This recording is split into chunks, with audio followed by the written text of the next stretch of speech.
What is up, everyone? Happy Monday. I hope you guys all had a lovely weekend and a fun Sunday yesterday. We had a lot of good things happen yesterday. As a Packer fan, it was not my favorite Sunday, but we're going to hang out here for a little bit. I'm going to go over my post-game notes, which you guys can access at thefantasyfellowship.com.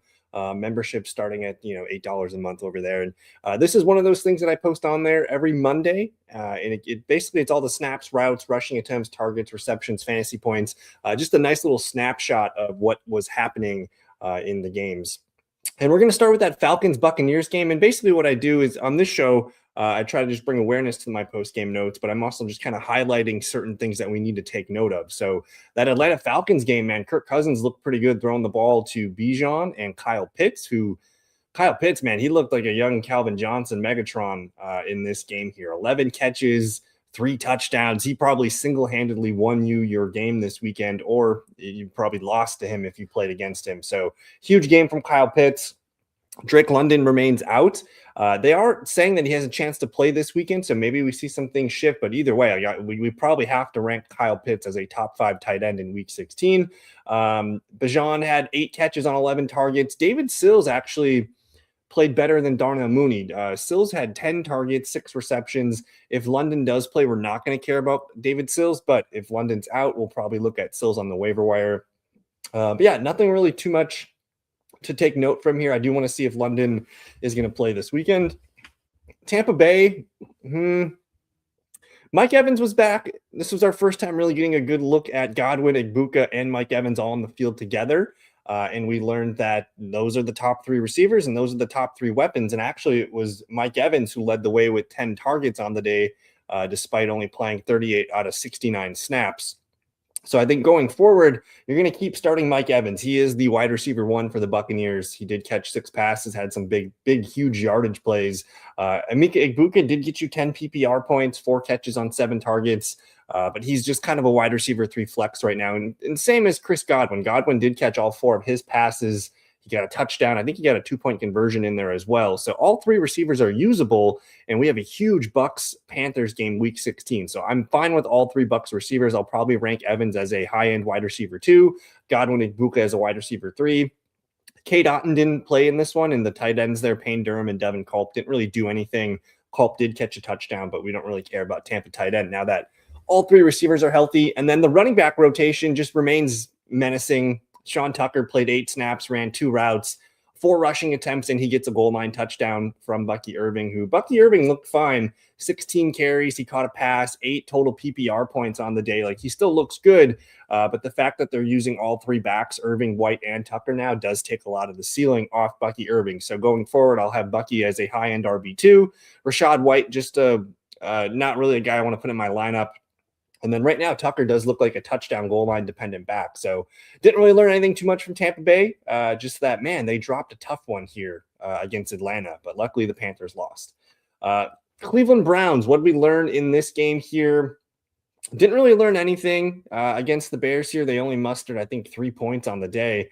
But we see Harold Fannin Jr. go off for 14 targets. He did catch 7 of those, but only got 12 PPR points. So a lot of dinking and dunking. He did get a rushing attempt as well. So Harold Fannin remains a high usage player. Like, the next 14 targets again for Harold Fannin, and the next highest targets were 4. That was 4 to Judkins, 4 to Jerry Jeudy. Jerry Jeudy's looking like a fringe wide receiver 3 flex. I still don't have a lot of faith in anybody besides Judkins, who he even had a bad game in this one, only 4.7 PPR points. But it was Harold Fannin who I think deserves in our lineups here. And then I'm just not messing with this team. As far as it's Week 16, Final 4 weekend. You can play Judkins, you can play Fannin, but that's pretty much it at this point. The Chicago Bears, we had the Rome Odunze update that he was going to play, and then he tweaks his foot injury pregame here, and he's a late scratch.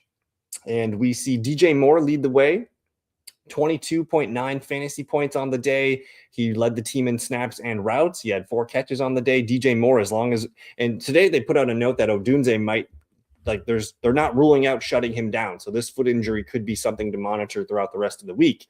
So operating like Rome Odunze is going to miss Week 16.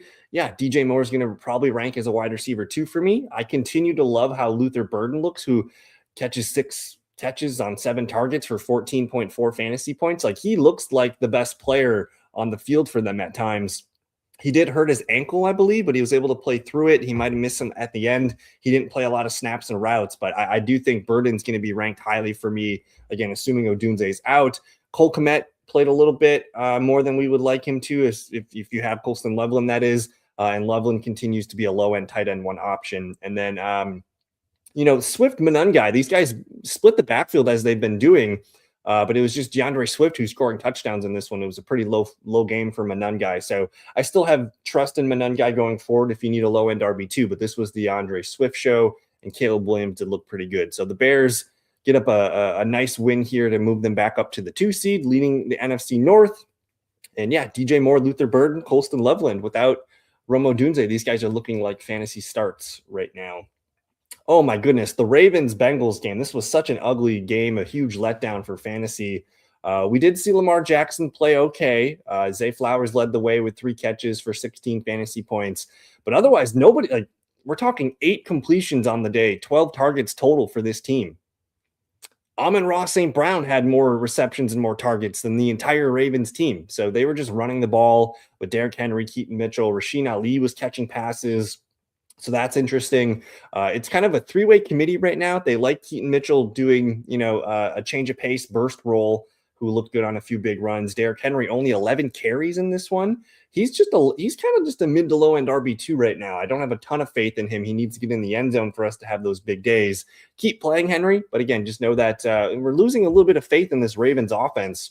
You're going to keep starting Zay Flowers. We don't really care about any of the other receivers, and then the tight ends just did not take advantage of this Bengals matchup that we've been targeting. So Mark Andrews, 2 catches, 3.8 points. Isaiah Likely, no catches, no targets. They just didn't throw the ball here. They controlled this game. Joe Burrow turned it over a lot. So didn't really learn anything from the Ravens, but Rasheen Ali looks like the kind of the guy that could stick around as a receiving down back for them, kind of that old Justice Hill role. And Keaton Mitchell looks good in his change of pace role as well. Cincinnati, I'm just willing to forget about this one. The season, I think they've been officially eliminated.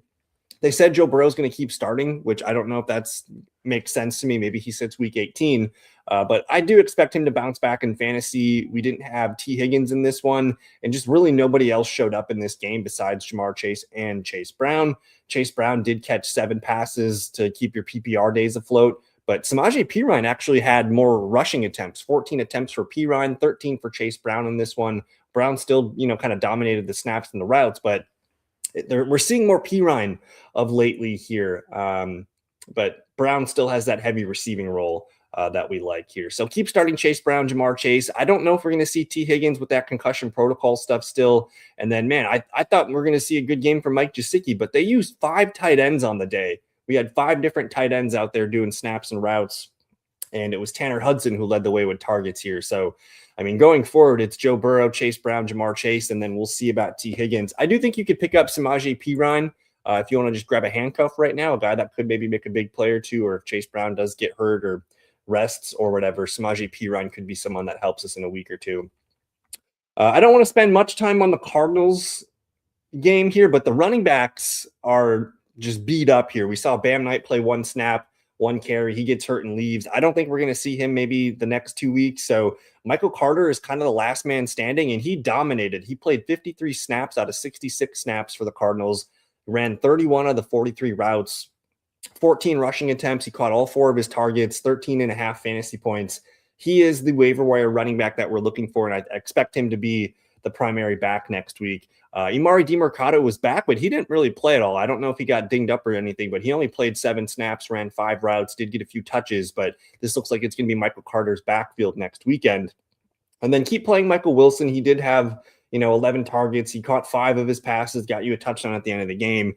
We'll see about Marvin Harrison's health going forward. And then, Trey McBride. Keep starting Trey McBride. And honestly, Jacoby Brissett, I got to probably start ranking him as a top 10 quarterback for fantasy because he just keeps throwing bullets and he's got some weapons that he likes throwing the ball to, and he's putting up points. Now, the Houston Texans, we saw CJ Stroud really spread the ball out in this one. I have 1, 2, 3, 4, 5, 6, 7, 8 total dudes were targeted. 8 dudes caught a ball for the Texans in this one. And it was Dalton Schultz who led the way. 9 targets, 8 catches, 21.5 fantasy points. If you need a tight end for week 16, Dalton Schultz could be your guy. He remains their number 1 option there. It was a quiet day for Nico Collins in terms of targets. He only had 4, but he caught 3 of the passes and 2 of them were touchdowns, and he had some big plays. So 23.5 fantasy points for Nico. Keep starting Nico. I'm probably a little bit hesitant on Jaden Higgins. He only had 1 target in this one. But man, CJ Stroud was just efficient. The running backs were interesting because we saw Woody Marks get hurt and leave early. No Nick Chubb in this one. So we saw Jawar Jordan and Dare Ogunbowale kind of get more playing time. We're going to watch the health of Woody Marks in practice all week. I don't know about Nick Chubb's availability either, but the Texans are going to get the Raiders at home. So we're going to care about the Texans running backs this weekend. So we'll talk about those guys on the waiver wire tomorrow night. I'm hoping we get more information. I would love to see Woody Marks play against the Raiders. He did get that weird touchdown, but we'll keep an eye on this going forward. Didn't really learn too much about the Texans, just that, man, they're going to make the playoffs and they're going to be a fun team to watch the remainder of the season. New York Jets, Jags. I hope we see Justin Fields play at least 1 or 2 more times. Brady Cook, he got 9 fantasy points out there today. I think he threw 3 interceptions. He did look good throwing the ball to Adonai Mitchell. Mitchell, 8 targets, 6 catches, 17.5 fantasy points. I think that's a guy that we can maybe whip out as a wide receiver 3 flex. John Mechie continues to operate as the number 2 receiver. He caught 4 of his 5 targets.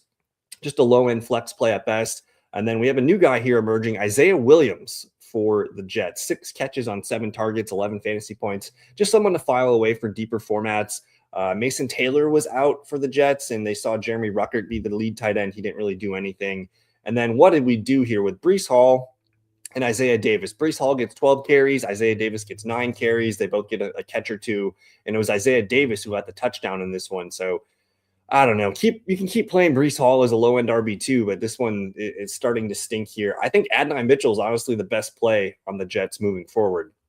And then, oh my God, the Jacksonville Jaguars here, 44 points from Trevor Lawrence, 5 passing touchdowns, 1 rushing touchdown, no turnovers. They just picked this team apart. It was pretty impressive. Just from start to finish, the Jags played a complete offensive ball game here. Travis Etienne with 3 receiving touchdowns. LaQuint Allen played a little bit because Bashal Tutin got hurt, but Tutin did get a receiving touchdown as well in this one. And it sounds like Tutin's having surgery on one of his fingers, and we're going to see more LaQuint Allen RB2. If you guys are in dynasty leagues, you guys should probably pick up LaQuint Allen. I think he's an interesting guy just to hold on to for a little bit. But man, Travis Etienne making money. His contract is going to be up next year, so good on him. And then, yeah, Jacoby Myers, just another 7 targets, 5 catches, 12 fantasy points, just looking like the lead receiver. Brian Thomas Jr., finally a decent game here. He did get a rushing attempt, and then he did catch 4 of his 7 targets for 17 points. We got a Brian Thomas Jr. touchdown, and then Parker Washington made a couple nice big plays. I think he went 3 for 53 on the day. We did see Brenton Strange play his normal workload, but he only caught 1 of his 3 targets, and he was really the only guy that didn't get to eat in this one. So Jags are rolling. We're going to see what they're made out of against Denver next weekend. Chargers Chiefs, man. Didn't really learn anything about the Chargers in this one, just that they're going to continue to use Kamani Vidal and Amarian Hampton in a timeshare. Hampton led with 15 carries. Vidal got 12 carries, but Vidal played a lot more snaps and ran a lot more routes. We're talking 42 snaps for Vidal, only 24 for Hampton, 20 routes run for Vidal, and only 7 for Hampton. So to me, if you just look at the rushing attempts and the targets, it looked like Hampton was the lead back here, but the snaps and the routes paint a different picture. So I'm going to probably rank Hampton as a low-end RB2 and have Vidal not too far behind him as like a top 30 back. I think they have a tough – they play Dallas, so I think both running backs can be used this weekend if you need it. No Quentin Johnston in this one, so we saw Trey Harris play as the lead receiver. He had 3 catches, 8 fantasy points. He's still looking good for his dynasty outlook, especially in 2026, where we're going to like him a lot more as a starting receiver. Keenan Allen led the way with 7 targets, 5 catches, just 8.5 fantasy points. And Ladd McConkey, man, it's just this Chargers offense not really firing on all cylinders. Herbert continues to play okay with that hand injury, and hopefully they can just kind of keep him healthy and keep this thing going into the playoffs. So Oronde Gadsden continues to make big plays as well. So the Chargers were not impressive today. They only had 2 guys go over double digits in fantasy points, and they were able to sneak out the win against a tough Chiefs team in Kansas City. And the sky is burning in Kansas City. Patrick Mahomes has torn his ACL. He is done for the year. And yeah, I don't know, man. like Rashi Rice, Travis Kelce. What do we do with these guys? We'll evaluate, I think, that later throughout the week. But for this game, at least, we saw Kareem Hunt and Isaiah Pacheco basically split this thing 50-50 down the middle with snaps and routes. Pacheco led the way with 11 carries, though. 6 carries for Kareem Hunt. I think both guys kind of unusable now that we're looking at Gardner Minshew. So they'll both be RB3s for me in week 16. Rashi Rice, 11 targets, 7 catches, only 12 fantasy points. He's going to continue to be a dink and dunk option for Minshew. Worthy, I'm probably not going to be playing him. And then Kelce, he did get 9 targets, 7 catches, 14 fantasy points. He might be okay with Minshew. So I think you keep firing up Rice and Kelce, but the rest of it, I'm probably going to stay away here as we pour one out for Mahomes and the Chiefs. Josh Allen and the Buffalo Bills, man, they had that awesome comeback win, and it was the James Cook, Josh Allen show. Like, these have just been the 2 dudes all season for Buffalo, and they both shined massively in this comeback win. So congrats to those 2 guys. Keep starting them, obviously. Khalil Shakir, 5 catches, 5 targets, 11.5 fantasy points. We kind of know what he is at this point. He's just a fringe PPR wide receiver 3, but Keon Coleman, just not happening. He runs 19 routes, 0 targets. It was the tight ends that actually were really busy. Dawson Knox with 4 targets, Dalton Kincaid with 4 targets. Both those guys catch 3 passes. And it was Dawson Knox with the touchdown and just the big plays.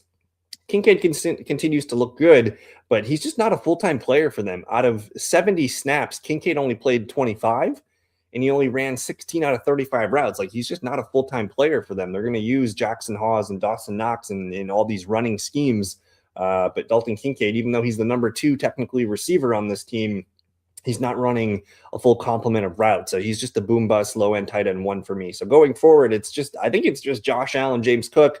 You can think about Shakir in PPR leagues, and then if you need the tight end, Kincaid maybe.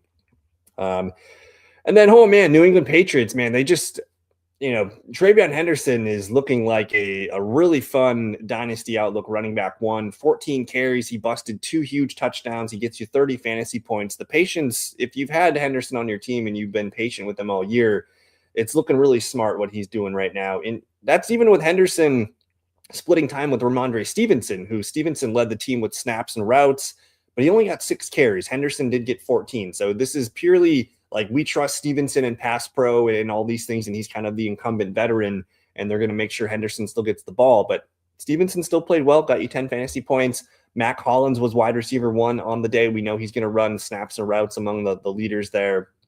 But I don't know. Stephon Diggs maybe slowing down, just not really an option here. This was all Drake May and Henderson. The receivers didn't really do much here. I don't really want to start a Buffalo receiver. You can maybe start Stephon Diggs as a wide receiver 3 flex. And then Hunter Henry had a real quiet day. We know he's a touchdown or beast or feast or famine kind of player.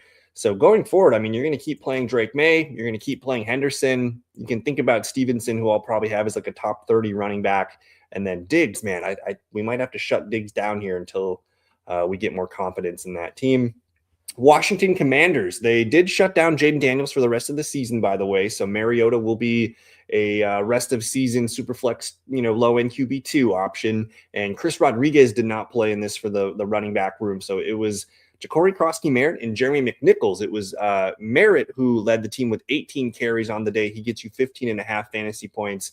Doesn't run a lot of routes, and he didn't get targeted. But if Rodriguez is going to be out again, Merritt is going to be a low-end RB2 in my rankings. And even though McNichols did get a bump in playing time, it only amounted to 1.4 fantasy points. So rough day from him on his touches. McLaurin looks fine. Keep playing McLaurin. I think you're going to keep playing through Debo in his low floor here of 7.3 points. But those are the 2 guys that are catching the passes. The tight end room is non-existent without Zach Ertz. So it's McLaurin and Debo who can be in your lineups. Consider JCM if he was dropped, go pick him up. And then Mariota in Superflex leagues.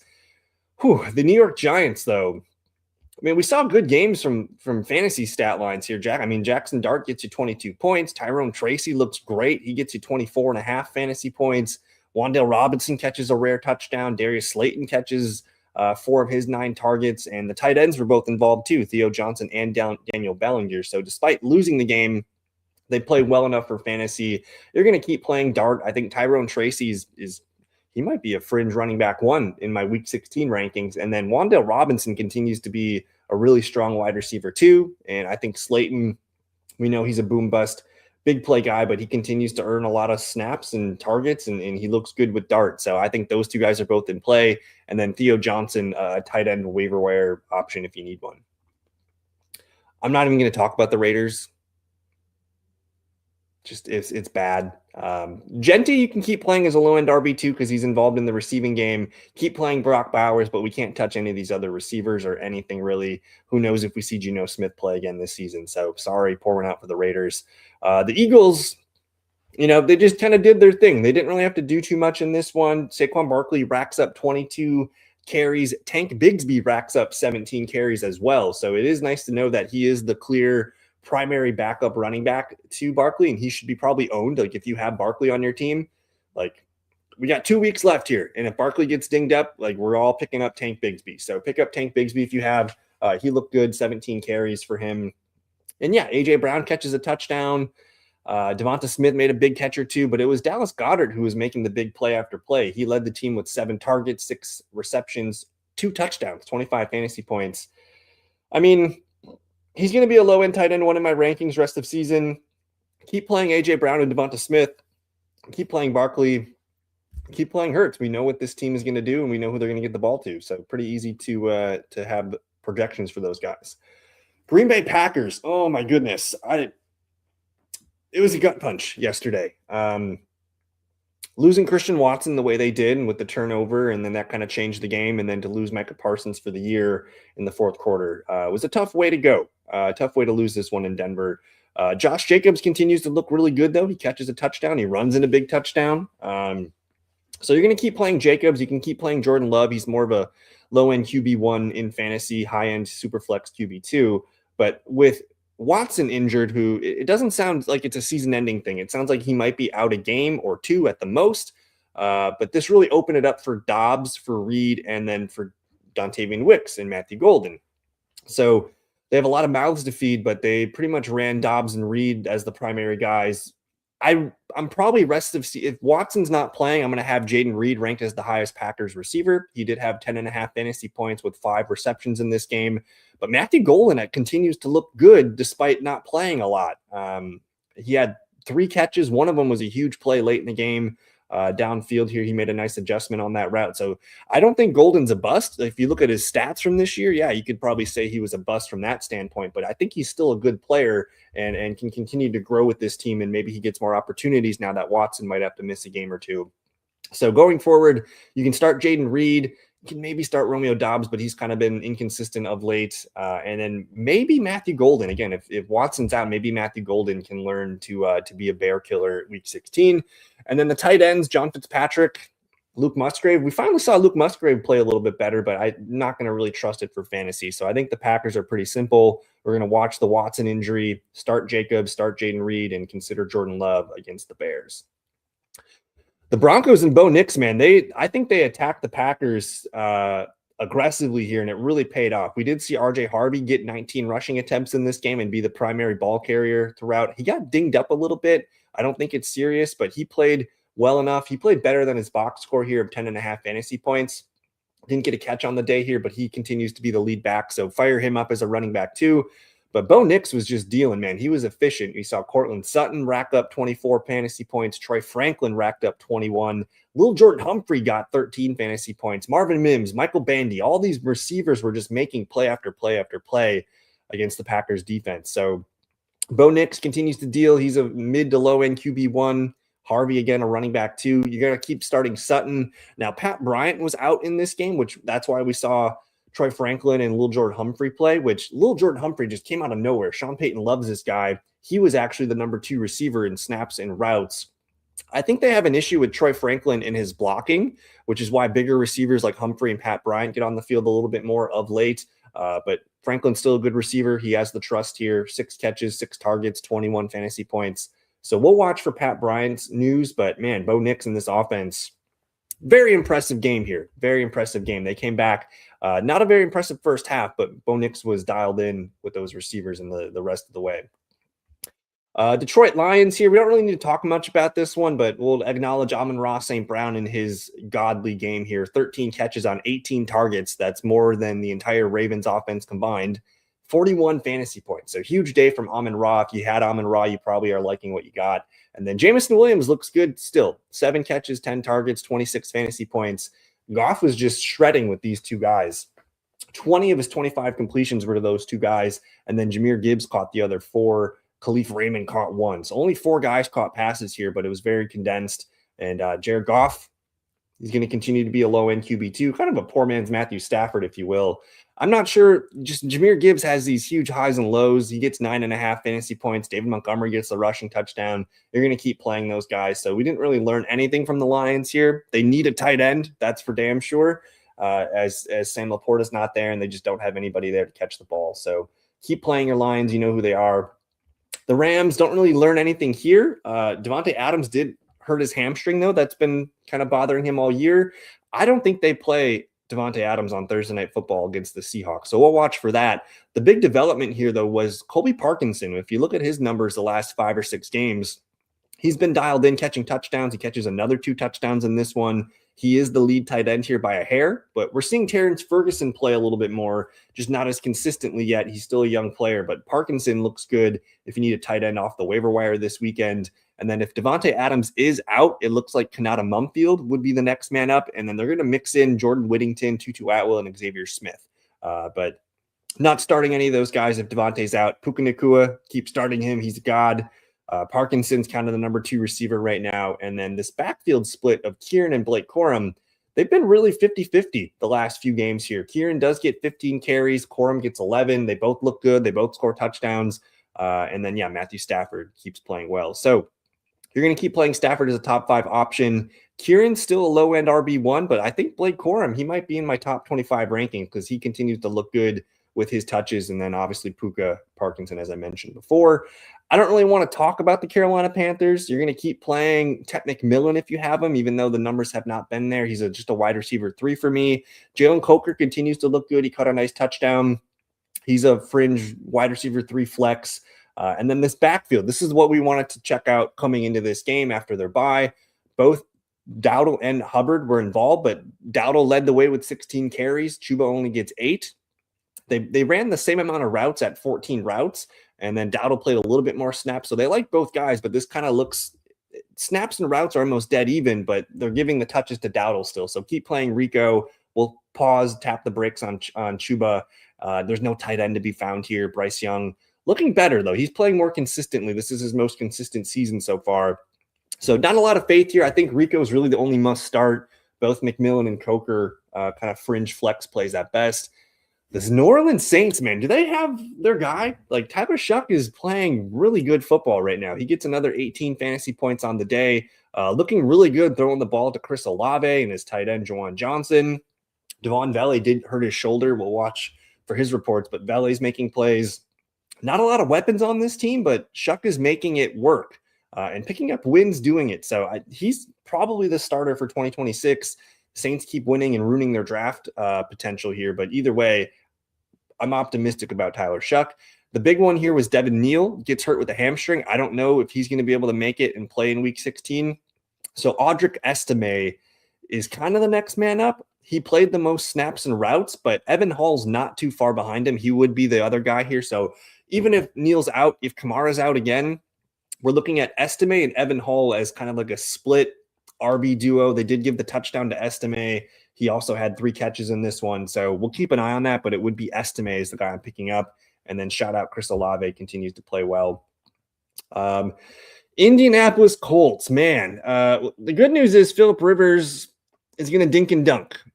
So Jonathan Taylor did get 25 carries, 3 receptions, 13 fantasy points. You'll take that floor from JT. But the real one here was Amir Abdullah catching 5 passes, getting 4 carries. He might be worth picking up if you need a PPR running back too, because Phillip Rivers, no elusiveness. He's going to dink and dunk and make short throws, and they really didn't get anything going downfield in this one. Alec Pierce is kind of unusable, as I think Rivers needs more time in the pocket to throw the ball down the field. And then Pittman, 3 catches, 5.5 points. Josh Downs catches a touchdown, but honestly, I might not be interested in any receivers in week 16. Tyler Warren, 3 catches, 6 targets, 5 fantasy points. I'm going to have to really think about what to do with the Colts. I think Jonathan Taylor, yeah, you're going to keep him in your lineup, but Amir Abdullah, he might actually be the next best play here on this Colts offense. And I'm not going to touch Philip Rivers in Superflex, even though they get the 49ers this weekend. Seattle Seahawks didn't learn anything here. JSN still really good. Elijah Arroyo, their rookie tight end, who's had a lot of nice flashes this year, he's on IR the rest of the way. So if you need a dirty tight end, AJ Barner could be your guy. He didn't have a great game in this one, but he is kind of the lead guy here again. Cooper Kupp played fine, but it was Rashid Shaheed who had a better role in this one. 5 catches, 7 targets, 12 fantasy points. I'll have Rashid Shaheed ranked as like a fringe wide receiver 3 flex. And then the running back split, Charbonnet Walker, they split it again down the middle. Just there's no juice here in this game here. So the Colts did a good job stopping those guys and making Sam Darnold have to beat them. But I'm going to still rank Walker as a low-end RB2, Charbonnet a high-end RB3. All righty. And so here you go. So the Tennessee Titans 49ers. I mentioned the Colts are going to play this 49ers defense, which is really not good. And if you look at the box score here, the Titans offense actually played okay. They just don't have a receiver. They don't have any receivers. But Cam Ward, 15 fantasy points on the day. Tony Pollard is the lead back on this team. We did see Tajay Spears give it a run, but Pollard's been playing good. 14 carries, 18 fantasy points. 28 snaps to 22, the Pollard-Spears split. Spears is still the lead route running back here, so he's still the passing down back. So we're not starting Spears, but Pollard remains in our fantasy lineups for now. We can't start a Titans receiver, guys, unless you want to get risky and play Chimere DK. That's pretty much it, but I'm not interested there. And then the tight ends, Okonkwo and Gunnar Helm both catch 4 passes, and Gunnar Helm, man, he's a guy that should be picked up in dynasty leagues. He did catch a touchdown in this one. The tight ends combined for about 22 fantasy points. So Cam Ward's comfortable throwing the tight end. I really don't want to start anybody on Tennessee in the final 4 of my fantasy playoffs. So maybe Pollard, if you guys have Titans in your playoffs. I don't know how you made it there, but it is looking hopeful for Cam Ward, I would say. They just need a receiver or 2 or 3. 49ers, we did not learn anything here. Purdy, McCaffrey, keep firing those guys up. Jawan Jennings catches touchdowns. Ricky Pearsall, though, finally looking like the guy that we thought he would be early in the year. He catches 6 of his 7 targets for 15.5 fantasy points. He did tweak his ankle or his knee, I think, in this one, so we'll watch for that report throughout the week. But Pearsall might be back in our wide receiver 3 flex conversation. And then George Kittle, just fantastic play. So didn't really learn anything here from the 49ers. They just dominated. Alrighty, and then last but not least, Vikings Cowboys here. JJ McCarthy, man, playing better. They dumbed it down, and he's playing better here. He throws 2 touchdowns to Jalen Naylor. Justin Jefferson just is not connecting on those targets, though, so that's very, very frustrating. I think going forward here, and they split Aaron Jones and Jordan Mason, 12 carries for Jones, 10 for Mason. Not a lot of juice here from Jordan Mason. If he's not catching passes or getting a rushing touchdown, you're going to get 3 fantasy points. So Aaron Jones will be a low-end RB2 for me. Jefferson just might not be playable at this point. We just have not seen anything good from him the last month or so. So I have questions there. Jordan Addison will make a big play or 2, but I don't know if I want to start any Vikings. You just don't know what you're going to get from JJ McCarthy. If you played McCarthy in Superflex leagues, you got rewarded, and Jalen Naylor stole the touchdowns here. TJ Hawkinson's actually playing better with McCarthy of late. He might actually be the most trusted receiver that I have on this Vikings team. So I have to think about what I want to do with this team. Not a lot of faith or trust right now, but they are playing better. And if you somehow made it to week 16 with Justin Jefferson, I think you're going to keep him out there and you're going to keep playing him. But we'll talk about that later in the week. And then the Cowboys, we did see Javonte Williams get hurt in this one. He still got you 15 fantasy points. But Malik Davis should probably be on our waiver wire radar. We'll watch the Javonte reports this week. They have a tough game against the Chargers this weekend. Lamb looked good. I didn't think he'd play with that concussion that he had on that one recent game that they had. It looked really bad, but he played well. George Pickens slowing down a little bit. Only 4 targets, 3 catches in this one. Ryan Flournoy continues to look really good. So he's a dynasty ad if you want to grab someone.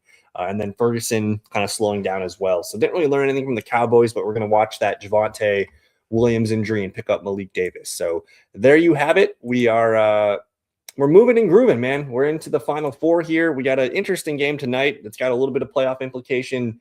That AFC North Pittsburgh Steelers here trying to stay ahead of the Ravens. Miami Dolphins are on a 4-game winning streak too. Like they're not technically out of it. So hopefully we get a good game tonight. And yeah, I want to say thank you for hanging out with me on a Monday evening, guys. Enjoy the game tonight. We'll be back tomorrow night, Tuesday evening at 7 p.m. Central Time for the Waiver Wire show. If you guys are members of the fantasyfellowship.com, I do have the initial waiver wire report up. I'll make my updates on that tomorrow. And then that's where you can check out the post-game notes. So check out the fantasyfellowship.com. Enjoy the evening, guys. We'll see you tomorrow. Peace.